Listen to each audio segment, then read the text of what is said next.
नमस्कार, स्वागत है आप सभी का एक बार फिर से हमारे चैनल ट्रैवल विद कैलाश में। और आज की इस सीरीज़ में हम चल रही हैं BIS किशनगढ़। जी हाँ, बिरला इंटरनेशनल स्कूल किशनगढ़ के बच्चों को लेकर एक एडवेंचर ट्रिप पर कुफरी चायल पे।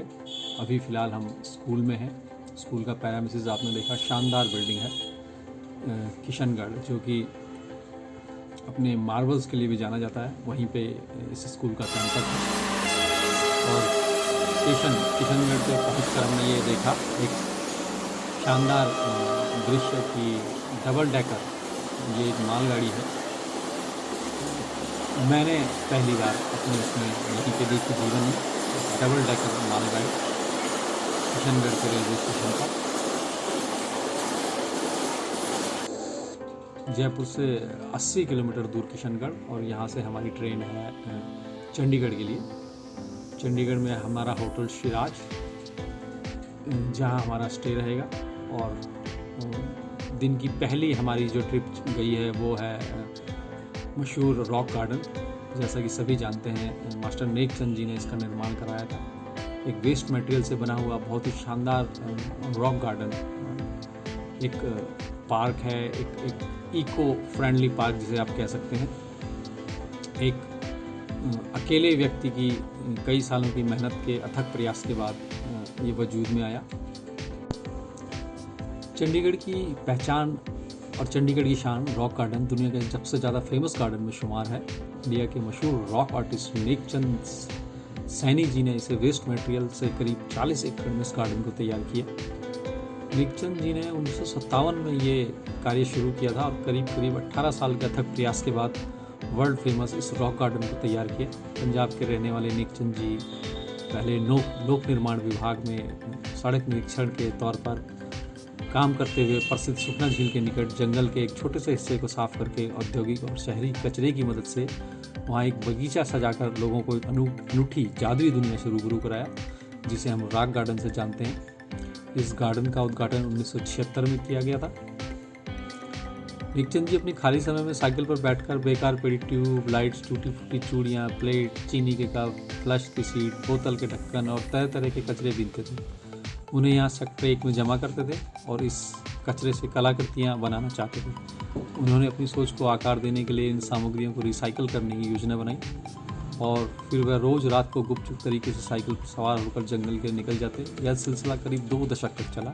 आखिरकार नेकचंद जी की परिकल्पना से रॉक गार्डन का आकार लिया गया। हालांकि उस वक्त कई निष्णाताओं ने इस गार्डन को अवैध निर्माण बताकर गिराने की भी कोशिश की थी, लेकिन ऐसा हो न सका। नेकचंद जी की नेक दिली की जीत हुई। रॉक गार्डन में आपको ऐसी चीज़ देखने को मिली जिन्हें देखकर आपको लगेगा इन चीज़ों को आप कई बार कबाड़ में फेंक देते हैं। इन्हीं वेस्ट मटेरियल से पूरे रॉक गार्डन को तैयार किया गया है। इसी तरह यहाँ एक ऊंची दीवार है जिसे इलेक्ट्रिकल वेस्ट से निकलने वाली चीज़ों से तैयार किया गया है। नेकचंद की इस अनूठी कला को वाशिंगटन के नेशनल चिल्ड्रन म्यूजियम समेत विदेश में कई संग्रहालयों में प्रदर्शित किया गया। यहाँ चीन की टेराकोटा आर्मी की प्रतिमूर्ति भी तैयार की गई है। इसके अलावा यहाँ की कलाकृति में आपको आदिकाल की सभ्यता के नमूने भी देखने को मिलते हैं। चंडीगढ़ की सुखना झील हिमालय की शिवालिक पहाड़ियों की तलहटी में स्थित एक सरोवर है। यह झील 1958 में 3 किलोमीटर क्षेत्र में बरसाती झील सुखना घाट को बांध बनाकर बनाई गई थी। इससे पहले सीधा बरसाती पानी गिरता था और इस कारण बहुत सी गार इसमें जमा हुई थी। इसको रोकने के लिए 25 किलोमीटर ज़मीन का अधिग्रहण करके उसमें जंगल लगाया गया और 1974 में इसके चौ के पानी को दूसरी तरफ मोड़ दिया गया। झील में साफ पानी के भरने का प्रबंध किया गया। इस झील की अधिकतम गहराई 16 फुट, औसत गहराई 8 फुट और सतही क्षेत्रफल 3 किलोमीटर है। और सुखना लेक के बाद शाम की महफिल जमी सेक्टर 17। जी, चंडीगढ़ का सेक्टर 17 जो कि सेंटर पॉइंट है शहर का। और चूँकि मार्केट का प्रांगण इतना बड़ा है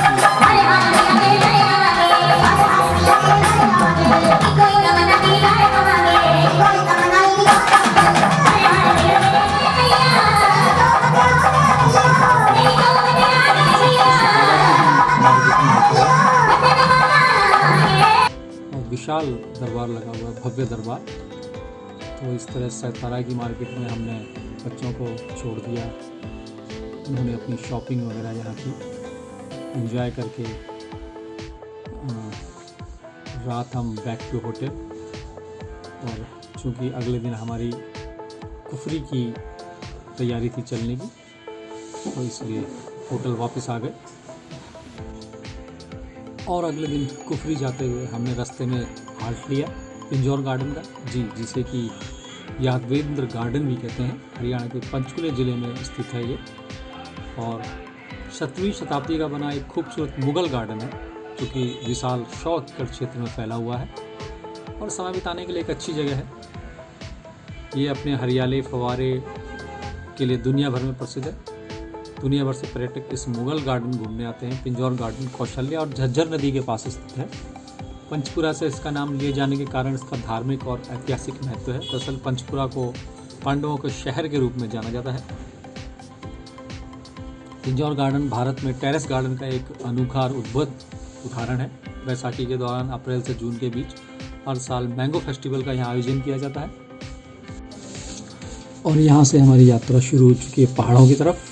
जी, हमारा आज का डेस्टिनेशन पॉइंट कुफरी, जहाँ की हमारी कैंप साइट है एडवेंचर्स की। चूँकि ये एक 11th और 12th क्लास के बच्चों का ग्रुप है, तो इनके लिए एक camp site adventure tourism sports के रिलेटेड बुक की गई है, जिसमें कि bungee jump, Burma bridge, rock climbing, net climbing और ऐसी अन्य कई तरह की एक्टिविटीज़ हैं जो कि यहाँ बच्चों को करनी थी। तो इसका भरपूर उपयोग किया बच्चों ने।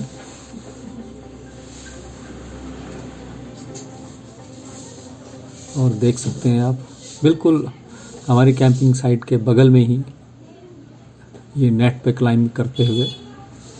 और चूँकि बच्चों के साथ कहते हैं आदमी भी बच्चा बन जाता है, तो हमने भी 2-2 हाथ आजमाए ये बर्मा ब्रिज की क्लाइंबिंग करते हुए।